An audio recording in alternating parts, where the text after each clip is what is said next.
नमस्कार, आदाब, सत श्री अकाल। मैं आपका आमिर खान फिर एक बार अपने चैनल पे मनप्रीत सर के पास में पहुंचा हूं, जो कि हॉर्स लवर हैं। और अगर इन्हें शौकी सरदार का टाइटल भी दिया जाए तो कोई हर्ज नहीं होगा कि ये गलत टाइटल है सर के लिए। सर नमस्कार। नमस्कार, सत श्री अकाल, आदाब आमिर भाई। सर आपका आज हम फिर आपके पास घोड़ों की जानकारी के लिए आए हैं। तो आप हमें बताइए कि घोड़ा रखने में घोड़े का क्या खर्चा है, क्या वो खाता है, क्या उसकी दिनचर्या होती है। जी जी। तो पहले ये बता दीजिए घोड़े की क्या कॉस्ट है। हाँ जी, कॉस्टिंग के बारे में सवाल है। $1 मिलियन क्वेश्चन, लाख टके का सवाल है। इंटरव्यू देने का मज़ा भी तभी आता है जब आगे से सवाल भी प्यारे प्यारे हों। सभी दर्शकों का स्वागत है और आमिर भाई आपका, रोहन भाई का और आपकी टीम का स्वागत है। ये गुलबाग की ताकत है जो आपको ले आया, इसकी ब्यूटी है, इसकी राइड है। Thank you. तो आपका जो सवाल पे आता है, आपका सवाल था कि घोड़े की कॉस्टिंग क्या है। तो जो रनिंग कॉस्ट है आमिर भाई जी। हर महीने का खर्चा वो तो नॉमिनल है, ठीक है, नॉमिनल है, वो ज़्यादा नहीं है। और बहुत जल्दी मैं पैसे भी बता दूंगा जी, आपको। जी। एक बंदे की एक दिन का खर्चा कितना है, ये उसकी पॉकेट, उसके काम पे डिपेंड है, जी। ठीक है। तो ऐसे ही घोड़े का खर्चा भी आप कितना काम ले रहे हैं उससे, तो काम के हिसाब से ही तो डाइट डालेंगे जी, उसको जी। आप, है ना। अगर काम नहीं दे रहे तो कम डाइट डालेंगे। और फिर आपकी पहुंच है, ठीक है। मिनिमम से शुरू करके मैं मैक्सिमम तक बता देता हूँ। मिनिमम जो घोड़े मेहनत करते हैं, जो तांगे पर बग्घियों में चलते हैं, उनसे मैं बहुत बातें करता हूँ तो उनका कहना है बहुत ज़्यादा वो मेहनत, मतलब वो जैसे 700 की दिहाड़ी कमाई, जी। तो उनका होता है कि 200 खर्चना है हमने इसके ऊपर। अब 200 में वो जो है, थैंक यू बेटे, सभी वर्ड्स को सलाम है गुलबाग का। तो वो 6,000 रुपये पर मंथ खर्चा आता है उनका। वो मेहनत करते हैं, उनका कहना है हम इसमें चोकर और चावल का टुकड़ा, ठीक है, और घुट्टा, जो जो चावल की पिराई होती है, चावल की धनकुटी से, उसमें जो घुट्टा आता है, वो तो कहते हैं भाई हम यही चीज़, और थोड़े बहुत चने या गेहूँ दलिया बना के। वो मैंने कम सुना है, मैंने तो यही सुना है केवल चोकर और घुट्टे पे पल जाता है घोड़ा।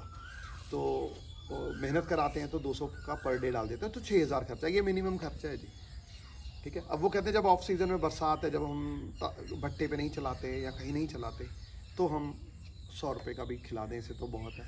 और वो चुगाते हैं, इसका फेवरेट फूड दूब घास है, ठीक है। तो मिनिमम मैंने बोला जी, मैं कई वीडियोज़ में मैंने 4,000 भी बोला है। मैं बहुत ज़्यादा मेहनत नहीं कराता, तो मैं बहुत ज़्यादा डाइट नहीं डालता, कम डालता हूँ, लेकिन न्यूट्रिटिव डालता हूँ, मल्टीग्रेन डालता हूँ। मल्टीग्रेन से मेरा तात्पर्य है थोड़ा गेहूँ, थोड़ा जौ, थोड़ी जमी, थोड़ा मक्का। ये गर्मियों में जौ और सर्दियों में इसकी जगह बाजरा और चोकर है, और चावल की कनकी भी ले आता हूँ, भुट्टा भी ले आता हूँ, मल्टीग्रेन। मैं तो इंसानों को भी कहूँगा कि आप भी मल्टीग्रेन खाएं, खाली गेहूँ ना खाएं, नुकसान देता है।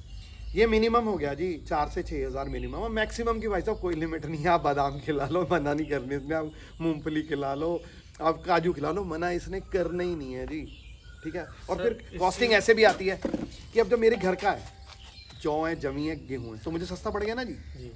अब जिसने मोल का लेना है तो उसके लिए वही चीज़ें महंगी पड़ जाएंगी। और वैसे और वीडियोस में मैंने, और मेरे बहुत सारे चाहने वाले हैं यूट्यूबर्स हैं, वो जो मैक्सिमम खर्चा बताते हैं वो 10,000 बताते हैं इसका खाने का। मैं बोलता हूँ जी 4 से 6,000 से लेकर 10,000 तक मान के चलें, ये रनिंग कॉस्ट हो गई जी इसकी। अब आपने पूरी कॉस्टिंग की बात करी तो उसमें इसको खरीदने की भी कॉस्ट है। जी, जी, जी।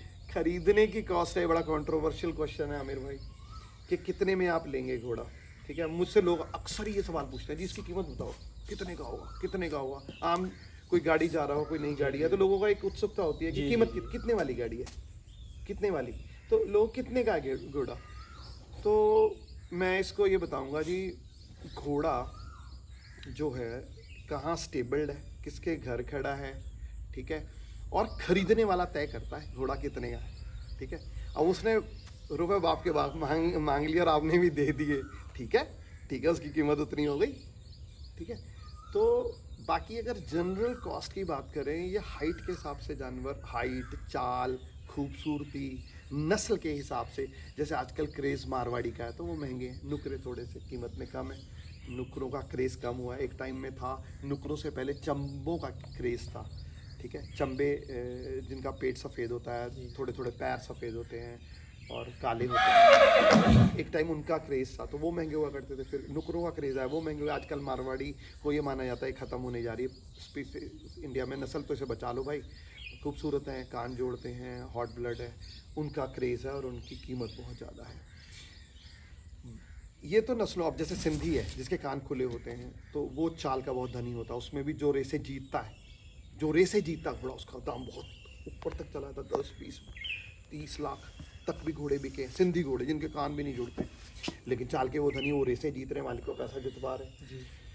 तो बहुत सारे फैक्टर्स हैं। मान लीजिए यही घोड़ा है, इसे मैं शो में आज तक नहीं लगाया और मुझे इसकी ब्यूटी पे माना, जिस दिन मैंने शो में लगाया ये नंबर ले जाएगा, बिल्कुल। लेकिन मेरे पास वक्त नहीं है, मेरी मशगूलियत है और मुझे लगता है भाई पंजाब, ये हमारे यूपी में, ये हमारी त्रासदी और विडम्बना कि यूपी में शोज़ नहीं होते और हम लोग कम हैं। शायद आपके चैनल से, मेरे चैनल के माध्यम से और लोगों के माध्यम से यूपी में ये शौक़ बढ़े। मैं चाहता हूँ दिल से बढ़े, इस जानवर की कदर हो। तो कल मेरी एक बात हुई BBC के संवाददाता शाहबाज भाई, हमारे वेस्टर्न यूपी में BBC देखते हैं, तो मैंने उन्हें भी रिक्वेस्ट करी, भाई इस शौक़ को प्रमोट करिए, आप इसकी स्टोरी बनाइए। तो शायद आने वाले टाइम में शाहबाज भाई आएँ और BBC कवर करे, ये हमारे लिए इनायत होगी BBC की। तो कीमत की बात आ रही है तो मैं इसकी माँ लेके आया था लाख के अंदर, भाड़ा डाल के 80,000 की कीमत थी, भाड़ा डाल के लाख पड़ी, मुझे थोड़ा घर में कैमरा वैमरा बनवाना पड़ा, तो कुल मिला के उसको मैंने रिंग बनवाया उसके लिए, तो मुझे 2 लाख में पड़ गई, समझ लीजिए। ठीक है, कीमत उसकी 80,000 थी, लेकिन मालिक ने इनायत करी, ये नायाब तोहफा दिया। अब इसके जैसे घोड़े अगर पंजाब में मैं बात करूं तो 25-30 लाख के बिक रहे हैं इस नस्ल के घोड़े। फिर रिज़ल्ट पे भी घोड़ा है, रिज़ल्ट कैसा देता है, तो यूपी में घोड़ियाँ ही नहीं है। इसने अभी तक 4 घोड़ियाँ मेट करी हैं, एक बच्चा इसका आ चुका है, बहुत खूबसूरत है, पूरनपुर में खड़ा है, और अभी ये रुद्रपुर में माटखेड़ा करके जगह बाजपुर में, वहाँ 3 घोड़ी मेट करके आया है। तो घोड़ा की कीमत रिज़ल्ट पे भी है। जैसे ये खूबसूरत है, इसकी लाइन पारस अर्जुन रॉली वाला खूबसूरत है, तो रिज़ल्ट अच्छे आएंगे तो लोग मीटिंग के लिए आएंगे, जो मीटिंग के लिए आएंगे तो ये कमाई करेगा, तो ऑब्वियसली इसकी कीमत बढ़ेगी। तो ये कॉस्टिंग का हिसाब है भाई। ठीक ठीक घोड़ी 50-60 हज़ार में भी मिल जाती है, बच्चा 20-30 हज़ार में मिल जाता है, ठीक ठीक। लेकिन अगर आप लाइन में जाएंगे, नस्ल में जाएंगे और ख़ानदानी में जाएंगे तो भाई नहीं मिलते। तो भाई फिर अच्छा जानवर, हाइट का और नस्ली जानवर जिसकी खानदानी पता हो, वो मैं समझता हूँ 1.5 लाख के ऊपर ही स्टार्ट है। ये कॉस्टिंग का आ गया, इनिशियल कॉस्ट। ज़रूर जानवर आज की डेट में ये थोड़ा सा महंगा हो गया। रनिंग कॉस्ट की भी बात कर दी गई है और इसकी इनिशियल कॉस्ट की, बाकी वही है। अब जब ये पसीने में खड़ा होता है, लोग मुझे कहते हैं पंखा लगा दो। हम पंखा इसलिए नहीं लगा रहा कि छत ऑलरेडी नीची है, फिर ऊपर से गर्म ही हवा देगा। लोगों ने कूलर भी लगा रखे हैं और जिनकी पहुंच उन्होंने AC भी लगवा रखे हैं। तो ये ऐसे कॉस्टिंग बढ़ जाती है भाई, जितना आप खर्चा करते चले जाएं। मतलब आपके कहने का ये है कि इसका खर्चा कोई सीमित नहीं है। हाँ, कोई सीमित नहीं है, लेकिन जैसे एक डांस का मैं शौकीन हूँ, तो एक फिल्म आई थी ना ABC, एनीबडी कैन डांस, हर कोई नाच सकता है। भाई मैं कहता हूँ हर कोई पाल सकता है। कॉस्टिंग पे ज़्यादा चिंता मत करो, शौक़ पूरा करो। कॉस्टिंग मैंने बोला ना कि भट्टे पे टांगी चलाने वाले भाई पाल लेते हैं अपना, भाई इसको 200 का खिला के 500 की दिहाड़ी भी अपनी भी कमाई कर लेते हैं, भूखा नहीं रहने देता ये किसी को, तो आराम से पल जाता है जी। आप पाल सकते हैं। मेरे इंस्पिरेशन कोई बड़ा फार्मर, कोई बड़ा स्टड फार्म नहीं है। मेरे इंस्पिरेशन सोर्स तांगे वाले भाई ही हैं, मैं अक्सर उनसे बातें करता रहता हूँ। तो ये है कॉस्टिंग का। तो सर जैसे हॉर्स को लेके एक बात और आती है कि महंगा शौक, तो ये कहना सही है या गलत है? भाई कोई भी चीज़ महंगी या सस्ती आपकी जेब के हिसाब से है, ठीक है ना। शूज़ लेने हैं आपने भाई, है ना, अगर आपके पास अथाह पैसा है तो आप 20,000 के भी उठा लोगे जोड़ा, ओरिजिनल।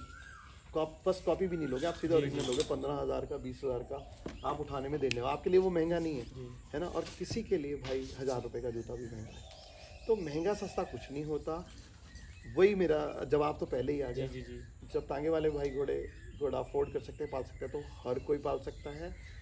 महंगा शौक़ नहीं है ये। प्लीज़, मैं जो इसको महंगा बताते हैं मैं उनके ख़िलाफ़ नहीं बोल रहा, बट मेरा ये कहना है कि प्लीज़ न्यू कमर्स को और आम जनता को ये कह के हम ना गुमराह करें कि ये महंगा शौक़ है, ये अमीरों का शौक़ है। ABC anybody can keep horse, H भी लगा देते हैं, ABCH, anybody can keep horse, कोई भी लिख सकते हैं। Thank you. तो ये थोड़ा सिनेमा की वजह से है, जो घोड़ों के बारे में ये है कि घोड़े महंगे आते हैं या इन्हें पालना घोड़ा अमीरों का काम है, ऐसा कुछ नहीं है। जैसे सर ने बताया अभी कि ऐसा नहीं हो सकता, कोई भी पाल सकता है। तांगे वाले भाई हमारे घोड़ा चला रहे हैं, तो वही नॉर्मल सी चीज़ है। और सर एक सवाल मेरा ये था कि जैसे एक नस्ल है अरबी घोड़ा जी और एक आपके पास है गुलबाग स्टैलियन, जी तो इनमें डिफरेंस क्या है? हाँ जी, बहुत प्यारा क्वेश्चन है। अरबी घोड़ों के कान खुले होते हैं, शरीर गठा हुआ होता है, थोड़े से हाइट में शॉर्ट होते हैं इनसे, हमारे नुकरों से, ठीक है।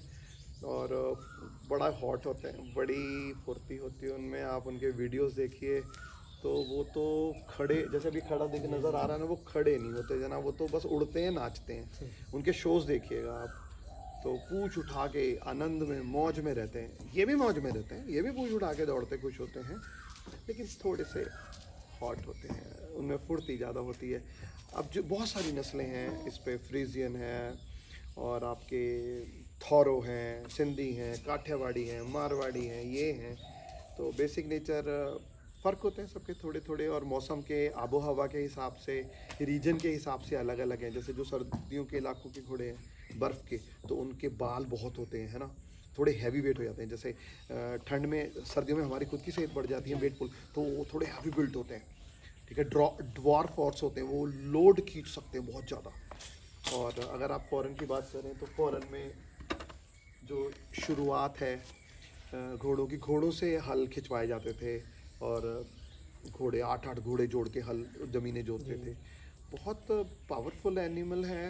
और आपका सवाल था भाई नस्ल है ना, तो फ़र्क है सभी नस्लों का, 19-20 का खूबसूरती का फ़र्क है, कानों का फ़र्क है, बिल्ट का फ़र्क है थोड़ा सा, है ना, ये है जी। जैसे थौरों की बात करें जो जंपिंग में या होते हैं, तो जंपिंग में या जो आपकी रेस कोर्स है, दौड़ते हैं, तो वो ज़्यादातर थौरों होते हैं, वो ऊंचे होते हैं, वो भी हैवी बिल्ट होते हैं। जैसे कि अगर आप एथलीट्स की बात करें, तो एथलीट्स, अगर मैं उसेन बोल्ट की बात करूँ तो हाइट माशाल्लाह, Carl Lewis, Ben Johnson, height, तो हाइट वाले घोड़े जो है रेस में बेहतर होते हैं। जंपिंग के घोड़े भी थोड़े से कद्दावर हों जी, तभी तो वो ऊंचा कूदेगा। फिर बात आते हैं टेंट पैगिंग की, जो नेज़ाबाजी है या और स्पोर्ट्स है, थोड़ी शॉर्ट हाइट। जो आपकी पोलो है, हॉकी के लिए थोड़ा शॉर्ट हाइट हो तो आप उसमें जो नीचे से जल्दी कर सकते हैं, उसको बॉल पुश कर सकते हैं, नेजा उठाने में मदद मिलेगी।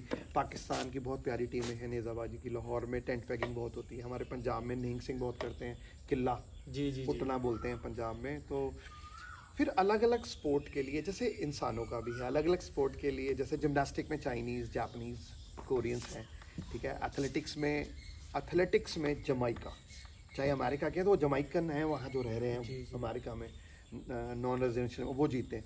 तो ऐसे ही इंसानों में जैसे अलग अलग इंसान अलग अलग इलाके के अलग अलग स्पोर्ट करते हैं, ऐसे घोड़ों में अलग अलग। अब मारवाड़ी के इंड्योरेंस बहुत है, तो कभी फिर वीडियो आप आएंगे तो इंड्योरेंस के बारे में बात करेंगे।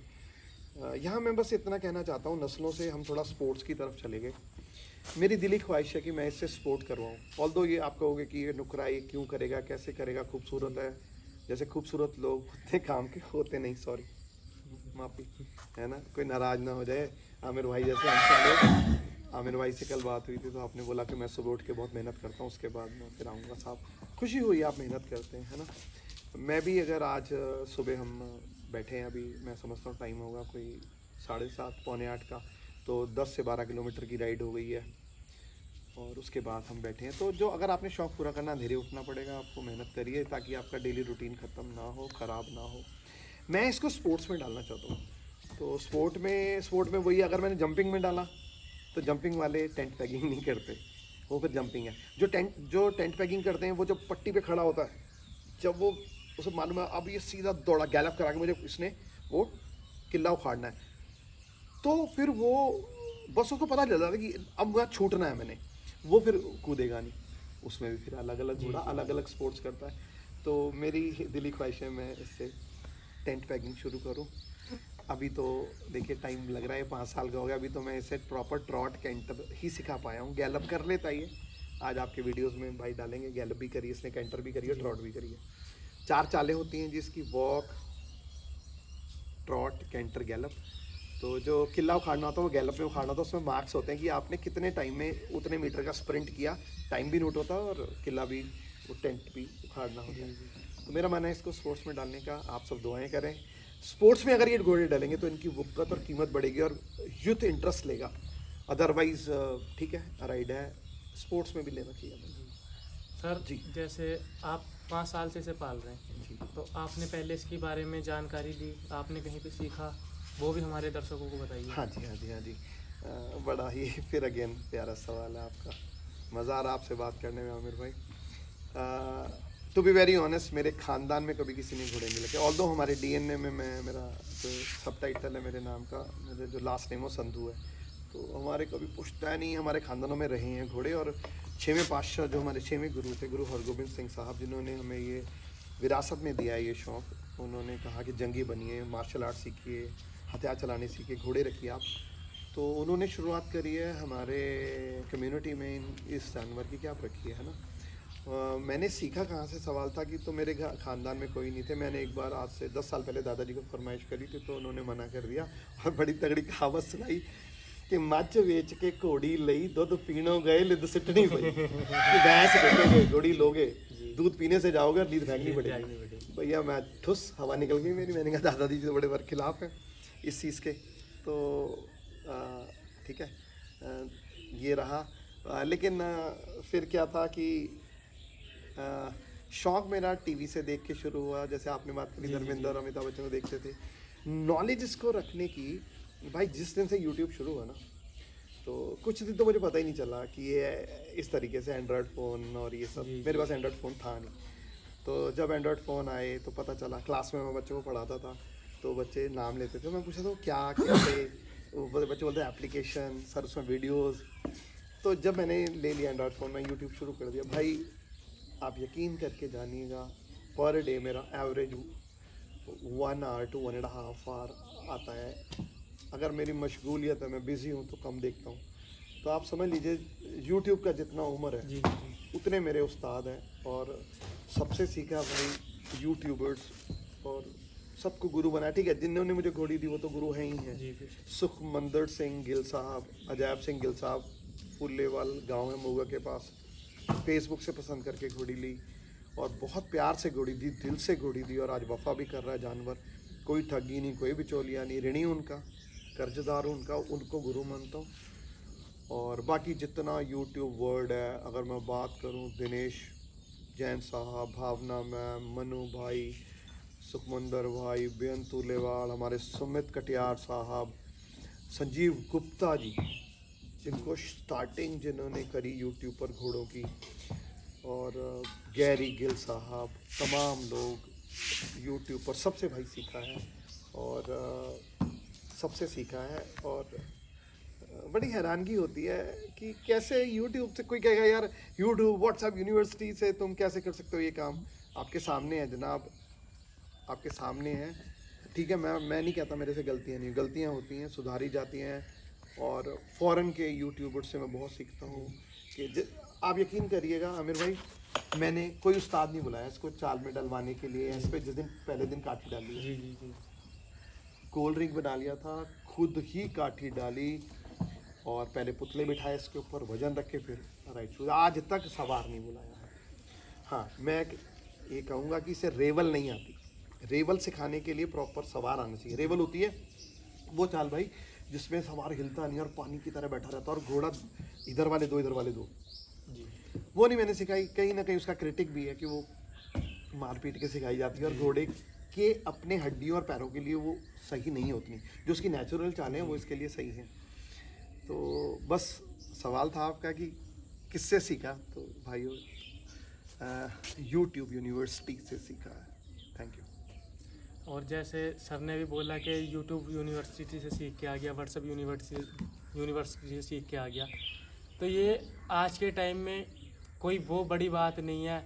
यूट्यूब पे भी बहुत बड़े बड़े लोग हैं जो सिखा रहे हैं, कमा भी रहे हैं उससे।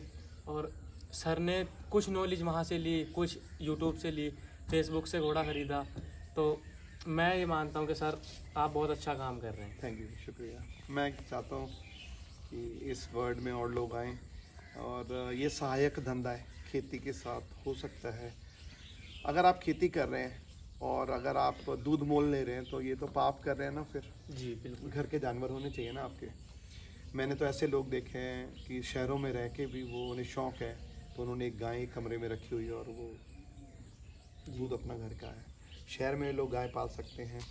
तो अगर आप गांव में रह रहे हैं, कंट्री साइड में रह रहे हैं और फिर इन जानवरों के साथ ये आराम से पल जाता है, उस पर भी तो आप खर्चा कर ही रहे हैं। जी अगर आप मानते हैं अमूमन कि 10 लीटर दूध डालना है आपने, अगर आप ठीक ठीक बात करो 50 रुपये का दूध डाल रहे हो 10 लीटर, तो एक दिन का 500 का दूध डाला। जी ठीक है, आपने 15,000 कमाए, हाँ 10 लीटर दूध डाला, 500 कमाया एक दिन में, 15,000 कमाए महीने में।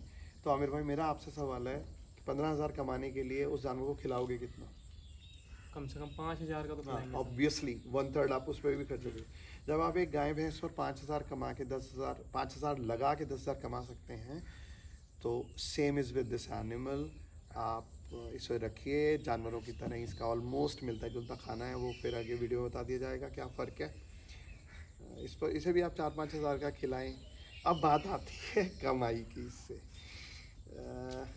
अगर आप पूछना चाहें तो मैं कंटिन्यू करूं। बिल्कुल कमाई सर बिल्कुल। इससे कमाई आप कैसे कर सकते हैं? तो देखिए, अगर आप इसको मीटिंग, स्टैलियन है ना, मीटिंग करवाते हैं तो पंजाब में जो करोड़ों की कीमत है वो भाई आमिर मीटिंग से है। जी क्योंकि इनकी मीटिंग फीस मान लीजिए 50,000 अच्छे घोड़े की, 75,000 लाख 2 लाख तक जी मीटिंग जी है। जी। और अगर 10 घोड़ी भी आ गई तो अगर, आप एक बार में कमा रहे हो। हाँ हाँ हाँ, तो इसलिए वो कीमत, अगर मान लीजिए 1 लाख घोड़े की मीटिंग फीस और जी। उसने 10 घोड़ियाँ मेट कर दी एक महीने में, मिनिमम बोल रहा हूँ जी जी जी। है ना, तो वो उसने तो 10 लाख कमा के दे दिया, तो ऑब्वियसली वो घोड़ा क्यों बेचेगा बंदा, तो वो करोड़ों लगेंगे ना उसके। जी जी जी तो इस तरीके से करोड़ों की कीमत है। और चुनिंदा घोड़े हैं भाई, वो उंगलियों पे ही हैं, जी उंगलियों पे ही हैं वो घोड़े, है ना। जी जी। तो वो करोड़ों के हैं घोड़े, करोड़ों के। Reason is this. अब अगर घोड़ी है तो कैसे कमाओगे? तो उसे बच्चे लो, जी बच्चे लोग के बेचो। बाकी इसके अलावा टांगे पे भाई वो उससे लोड से कमा रहे हैं, जो शादियों पे उससे कमा रहे हैं। तो ये साधन है कमाई के, इससे कमाया भी जा सकता है। और बाकी शौक का कोई मुੱਲ नहीं ਹੁੰਦਾ ਜੀ। ਪੰਜਾਬੀ ਚ ਕਹਿੰਦੇ ਵੀ ਮੈਨੂੰ ਸ਼ੌਂਕ ਹੈ ਨਾ ਜੀ। ਜੇ ਤੁਹਾਡੀ ਆਗਿਆ ਹੋਵੇ ਆਪਾਂ ਥੋੜੀ ਪੰਜਾਬੀ ਚ ਗੱਲ ਕਰ ਬਿਲਕੁਲ ਸਕਦੇ। ਬਿਲकुल ਸਰ। ਮੈਂ ਦੇਖਿਆ ਕੱਲ ਤੁਸੀਂ ਪੰਜਾਬੀ ਚ ਵੀ ਇੱਕ ਮੈਨੂੰ ਮੈਸੇਜ ਕੀਤਾ ਸੀਗਾ, ਹਾਂਜੀ ਤੁਸੀਂ ਬੋਲ ਲੈਂਦੇ ਹੋ? ਹਾਂਜੀ ਪੂਰੀ। ਆ ਦੇਖੋ ਜੀ, ਇਹ ਸਾਡੀ ਯੂਪੀ ਦੀ ਖੂਬਸੂਰਤੀ ਹੈ ਨਾ। ਇੰਨੀ ਦੇਰ ਦੇ ਅਸੀਂ ਨਾ ਹਿੰਦੀ ਚ ਗੱਲ ਕਰ ਰਹੇ ਸੀ ਤੇ ਭਾਈ ਸਾਡਾ ਇਸਲਾਮ ਸਮਾਜ ਤੋਂ ਆਉਂਦਾ ਹੈ ਤੇ ਏਡੀ ਸੋਹਣੀ ਪੰਜਾਬੀ ਬੋਲਦਾ ਹੈ ਤੇ ਮੈਂ ਆਪਦੀ ਮਗਰੋਂ ਮੈਂ ਵੀਰ ਦੀ ਸੁਣੂੰਗਾ। ਆਮਿਰ ਤੁਸੀਂ ਥੋੜਾ ਜਿਹਾ ਆਪਦੇ ਕਿੱਤੇ ਬਾਰੇ ਦੱਸੋ, ਤੁਸੀਂ ਕੀ ਕਰਦੇ ਹੋ, ਤੁਸੀਂ ਕਿਸਾਨ ਹੋ, ਕਿੱਦਾਂ ਕੀ ਹੈ? ਭਾਜੀ ਅਸੀਂ ਕਿਸਾਨ ਆ ਠੀਕ ਹੈ ਜੀ, ਤੇ ਸਾਡਾ ਪੁਸ਼ਤੈਨੀ ਕੰਮ ਖੇਤੀ ਦਾ ਹੈ। ਕੀ ਬਾਤ ਹੈ ਜੀ। ਸਾਡੇ ਦਾਦਾ ਜੀ ਨੇ ਖੇਤੀ ਕੀਤੀ, ਪੈਲੀ ਬਣਾਈ। ਸਾਡੇ ਬਾਪੂ ਜੀ ਨੇ ਖੇਤੀ ਕੀਤੀ, ਪੈਲੀ ਬਣਾਈ। ਹਾਏ ਹਾਏ। ਤੇ ਆਪਾਂ ਦੋ ਵੀਰ ਆ ਅੱਛਾ ਜੀ, ਤੇ ਅਸੀਂ ਦੋਵੇਂ ਖੇਤੀ ਸਾਂਭ ਰਹੇ ਹਾਂ। ਬਹੁਤ ਸੋਹਣਾ ਜੀ, ਬਹੁਤ ਸੋਹਣਾ। ਤੇ ਖੇਤੀ ਦੇ ਨਾਲ ਆਮਿਰ ਵੀਰ ਤੁਸੀਂ ਜਿੱਦਾਂ ਮੱਝਾਂ ਗਾਈਆਂ ਵੀ ਰੱਖਦੇ ਹੋ? ਹਾਂਜੀ ਆਪਾਂ ਪਹਿਲਾਂ ਸਾਡੇ ਕੋਲ 6 ਮੱਝਾਂ ਸੀਗੀਆਂ ਕੀ ਬਾਤ ਹੈ ਵੀਰ। ਤੇ ਪਾਪਾ ਜੀ ਦੇ ਪੂਰੇ ਹੋਣ ਮਗਰੋਂ ਹਾਂਜੀ। ਕੁਝ ਮੱਝਾਂ ਆਪਣੇ ਆਪ ਹੀ ਪੂਰੀ ਹੋ ਗਈਆਂ। ਓਏ ਹੋਏ, ਉਹਨਾਂ ਦੇ ਗਮ ਚ। ਜੀ ਜੀ ਓਏ ਹੋਏ ਹੋਏ। ਇੱਕ ਗਾਂ ਸੀਗੀ, ਉਹ ਬਾਪੂ ਜੀ ਦੇ ਨਾਲ ਹੀ ਪੂਰੀ ਹੋ ਗਈ। ਅੱਛਾ ਜੀ, ਅੱਛਾ। ਤੇ ਹੁਣ ਇੱਕ ਮੱਝ ਆ ਠੀਕ ਹੈ, ਤੇ ਉਹ ਬਹੁਤ ਸੋਹਣਾ। ਬਸ ਆਮਿਰ ਮੈਨੂੰ ਬੜੀ ਖੁਸ਼ੀ ਹੋਈ ਹੈ ਨਾ, ਤੁਸੀਂ ਮਿੱਟੀ ਨਾਲ ਜੁੜੇ ਹੋ, ਖੇਤੀ ਨਾਲ ਜੁੜੇ ਹੋ। ਤੇ ਸਭ ਤੋਂ ਜ਼ਿਆਦਾ ਖੁਸ਼ੀ ਹੋਈ ਬਈ ਇੰਨੀ ਸੋਹਣੀ ਪੰਜਾਬੀ ਬੋਲਦੇ ਹੋ। ਮੈਂ ਪੰਜਾਬੀ ਹੋ ਕੇ ਮੈਂ ਮੈਕਸਿਮਮ ਵੀਡੀਓਜ਼ ਮੇਰੇ ਹਿੰਦੀ 'ਚ ਹੁੰਦੇ। ਰੀਜ਼ਨ ਇਸ ਮੈਂ ਚਾਹੁੰਦਾ ਜੋ ਮੇਰੇ 'ਚ ਥੋੜੀ ਜਿਹੀ ਨੌਲੇਜ ਹੈ ਪੈਨ ਇੰਡੀਆ ਜਾਵੇ, ਤੇ ਪੈਨ ਇੰਡੀਆ ਨੌਲੇਜ ਫੈਲਾਉਣ ਵਾਸਤੇ ਆਪਾਂ ਨੂੰ ਹਿੰਦੀ 'ਚ ਗੱਲ ਕਰਨੀ ਪੈਣੀ ਹੈ।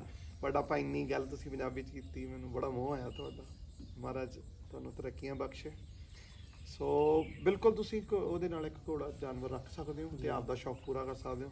ਆਪਣੀ ਗੱਲ ਜਾਰੀ, ਸ਼ੌਕ ਦਾ ਕੋਈ ਮੁੱਲ नहीं ਹੁੰਦਾ ही है ना। तो ये चीज़ है, बहुत बढ़िया, बहुत बढ़िया, बड़ी खुशी हुई भाई से बात करके। सर एक सवाल और है मेरा, जैसे आप बच्चों को राइडिंग सिखाते हो, जी जी। तो अभी तक कोई बच्चा ऐसा है जो मतलब प्रॉपर राइडर बना है आपके पास? हाँ जी, देखिए पहले तो मैं क्या सिखाऊंगा, मुझे खुद को ही नहीं आती, सॉरी, है ना। देखिए मुझे नहीं आती, टू बी ऑनेस्ट, है ना। आप कहोगे जी आप तो कैंटर गैलप सब, नहीं यार, नहीं आती टू बी वेरी ऑनेस्ट। क्योंकि ना बहुत कुछ है इसमें, गहराई बहुत है। जब एक्सपर्ट लोग आते हैं तो वो कहते हैं नहीं जी आप जो है रस्सी से भगा रहे हो, डंडे से भगा रहे हो, गलत है, ये क्राइम है, आप एडी की एड लीजिए, है ना। तो मैं वो सीख रहा हूँ अभी। फिर रिंस में जो है पोलो वालों की तरह एक हाथ से पकड़ता हूँ, क्योंकि मैं कभी वीडियो शूट कर रहा होता हूँ, कभी मैं वो रस्सी गेड़ लेता हूँ, तो वो कहते हैं नहीं जी 2 हाथ से पकड़िए, है ना। अब पोलो वाले तो एक हाथ से पकड़ के चलाते हैं ना, तो इसमें कोई डिबेट नहीं, कोई बहस नहीं है, लेकिन still I am a learning. हाँ, जहाँ तक बात आती है फिर भी many of my students are learning और बहुत अच्छे सवार बन गए हैं। सवार कोई भी बन जाए जी, है ना, 10 दिन करो राइडिंग, आप सीख जाओगे। 10 दिन क्या, कुछ लोग दिलेर तो पहले ही दिन सीख जाते हैं, है ना। लेकिन मेन है कि खड़े घोड़े को लगाम देना बड़ी बात है। जी। गाड़ी कोई भी चला लेगा, पंचर गाड़ी में टायर बदलना बड़ी बात है जी। फ्यूज़ उड़ गया, फ्यूज़ लगा के गाड़ी, वो चीज़ तो लगाम देना बड़ी बात है। तो मेरे हैं 2-3 स्टूडेंट्स, वो लगाम भी दे लेते हैं, मुझे आना भी नहीं पड़ता। मैं स्कूल से, वो कहते हैं सर ले आएँ घोड़ा, मैं बोलता हूँ ले आओ।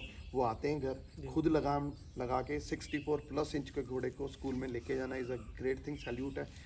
मैं नाम लेना चाहूँगा, आप ही के क्षेत्र के हैं, मिलवाऊँगा। परम गिल, सहज रंधावा, ये 2 स्टूडेंट हैं जो लगाम भी दे लेते हैं।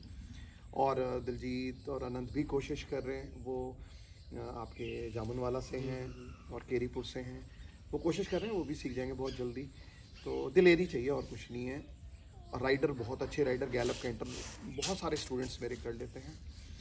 तो ये है। एक अफजलगढ़ के हमारे कोई दामाद साहब हैं, दिल्ली से आते हैं, उनका नाम इज स्लिपिंग फ्रॉम माई टंग, अनवर साहब हैं कोई, उनके ससुराल हैं अफजलगढ़। तो उन्हें ऐसे ही मैं राइड करता, उन्होंने देखा, बड़े खुश हुए, तो वो आते हैं, वो राइडिंग सीख के दिल्ली से आते हैं ससुराल, जब भी आते हैं तो मुझे फ़ोन करते हैं। तो बहुत सारे लोगों ने सीख लिया जी इससे। मेरे बेटा बहुत अच्छा राइडर है, जसजोत सिंह संधू, वो बहुत अच्छी राइडिंग करता है। मेरी बेटी राइडिंग करती है, आपको भी आएँ तो उनके शूट करें। हाँ जी, हाँ जी, काफ़ी लोग सीख गए हैं और सिखा रहा है, मैं खुद सीख रहा हूँ जी। बिल्कुल सर, एक सवाल मेरा इस चीज़ से, हॉर्स राइडिंग से हट के है कि सर मीरी पीरी खालसा एकेडमी अगवानपुर के प्रिंसिपल भी हैं, और सर मेरा सवाल है कि जैसे मीरी पीरी, एक मुझे पहले जानकारी दे दीजिए कि कौन से गुरु ने शुरू करा था। जी जी जी जी, thank you. So called principal यानी दास है ना, सेवादार है। तो ये जो आपने सवाल पूछा, मीरी पीरी, ये वर्ड फारसी भाषा के हैं, पर्शियन लैंग्वेज के वर्ड हैं, और ये 6वें गुरु साहब ने ये इजाद किया। 6वें गुरु साहब से, सिखों के 6वें गुरु से पहले जो 5 गुरु थे वो फ़कीर थे, उनके पास कोई शस्त्र नहीं था, हथियार नहीं थे, वो फ़कीरी में थे। गुरु अर्जुन देव जी ने शहादत भी दी है ना अपनी। उस समय मौके के हुक्मरानों ने कहा कि आपने हमारे खिलाफ लिखा, आप गुरु ग्रंथ साहब को चेंज कर दीजिए, वो नहीं माने। उन्होंने कहा शहीद होना, उन्होंने कहा कर दीजिए शहीद, जो चीज़ सच लिखी है, अल्लाह ताला परमात्मा की बात लिखी, से मैं चेंज नहीं करूँगा। तो डिबेट हुए, बहस हुई, और बादशाह के कान भर दिए गए, भड़का दिया गया, तो बादशाह ने गलती करी, उनको शहीद कर दिया। तो 5वें गुरु तक शस्त्र नहीं उठाए थे। फिर 6वें गुरु साहब ने कहा नहीं, अब वक्त आ गया, शस्त्र उठाने पड़ेंगे, मार्शल आर्ट सीखनी पड़ेगी, तलवारबाजी सीखनी पड़ेगी, घोड़े रखने पड़ेंगे, अच्छी नस्ल के सेना बनानी पड़ेगी। तो जब वो फ़कीरी के साथ ये अमीरी डाला, तो एक शब्द इजाद हुआ, मीरी पीरी। मीरी स्टैंड्स फॉर अमीरी, बादशाहत, अफसरात, और पीरी स्टैंड्स फॉर इबादत, फ़कीरी। और उन्होंने जो निशान साहब, एक गुरुद्वारे में एक होता है, जहाँ 6वें भाषा गुरुद्वारा, वहाँ 2 निशान साहब होते हैं, एक मीरी दा, एक पीरी दा।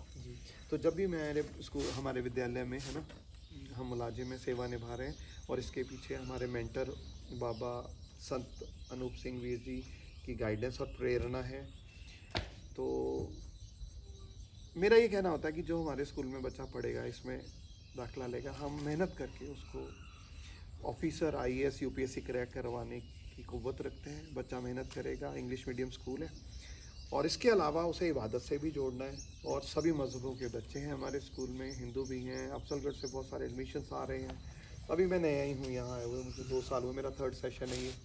इससे पहले मैं पीलीभीत से बिलोंग करता हूँ, पीलीभीत का रहने वाला हूँ। तो वहाँ एक हमारे शहर का नामचीन स्कूल है, वहाँ मैंने 17 साल सेवा निभाई है जी। मैं इस एजुकेशन में पिछले 25 साल से हूँ। उससे पहले मैं ऑनरेरी बेस पे अपने गांव के बच्चे पढ़ाया करता था। तो ये मेरा थोड़ा सा बैकग्राउंड है, और आपके सवाल का जवाब है, मीरी पीरी स्टैंड्स फॉर अमीरी और फ़कीरी। तो सर जैसे मेरी पीढ़ी के अकॉर्डिंग गटका, तलवारबाजी और भी कुछ मार्शल आर्ट्स हैं जिनका नाम मुझे नहीं, शायद नहीं मालूम। जी जी। तो मैं ये जानना चाहता हूँ कि जैसे सब धर्मों के बच्चे आपके यहाँ पढ़ रहे हैं, बिल्कुल सभी बच्चे। तो क्या वो सब सीख सकते हैं या इसके लिए कोई स्पेसिफिक एक वो है? नहीं जी, नहीं देखो, हुनर कला किसी की मोहताज नहीं होती, और वेलकम है जी, सारे बच्चे सीखते हैं irrespective of caste, religion, creed, everybody is welcome. गत का एक मार्शल आर्ट है, तलवारबाजी के साथ साथ भाला चलाना, लाठी चलाना, अब तो ये नेशनल गेम्स में आ गया। मेरे भी 5 स्टूडेंट क्वालिफाई किए हैं, नेशनल खेलने जा रहे हैं 12, 13, 14 जून को दिल्ली तालकटोरा इंडोर स्टेडियम में गतके का नेशनल चैम्पियनशिप होने जा रहा है। 4 बच्चियां हैं और एक बेटा है, तो 5 खिलाड़ी जा रहे हैं, टीचर जा रहे हैं। तो बहुत कांग्रेचुलेशन थैंक सर यू, इसके शुक्रिया लिए। शुक्रिया शुक्रिया। तो गत का मार्शल आर्ट है और कोई भी धर्म का सीख सकता है, मोस्ट वेलकम जी। तो धन्यवाद। वीडियो को लाइक करें, सब्सक्राइब करें। सर का अपना भी चैनल है हॉर्स लवर यूपी, जो भाई घोड़ों की ज़्यादा जानकारी चाहते हैं वो सर का चैनल विज़िट कर सकते हैं, उसका लिंक मैं डिस्क्रिप्शन में डाल दूँगा। लाइक, कमेंट, शेयर, सब्सक्राइब और अपना प्यार बनाए रखें, हम पे भी, सर पे भी और हमारे गुलबाग पे भी। धन्यवाद। थैंक यू सभी व्यूअर्स का। बस आमिर भाई बोलने के लिए कुछ छोड़ते ही नहीं है, सभी का थैंक यू दिल की गहराइयों से। Thank you, have a nice day.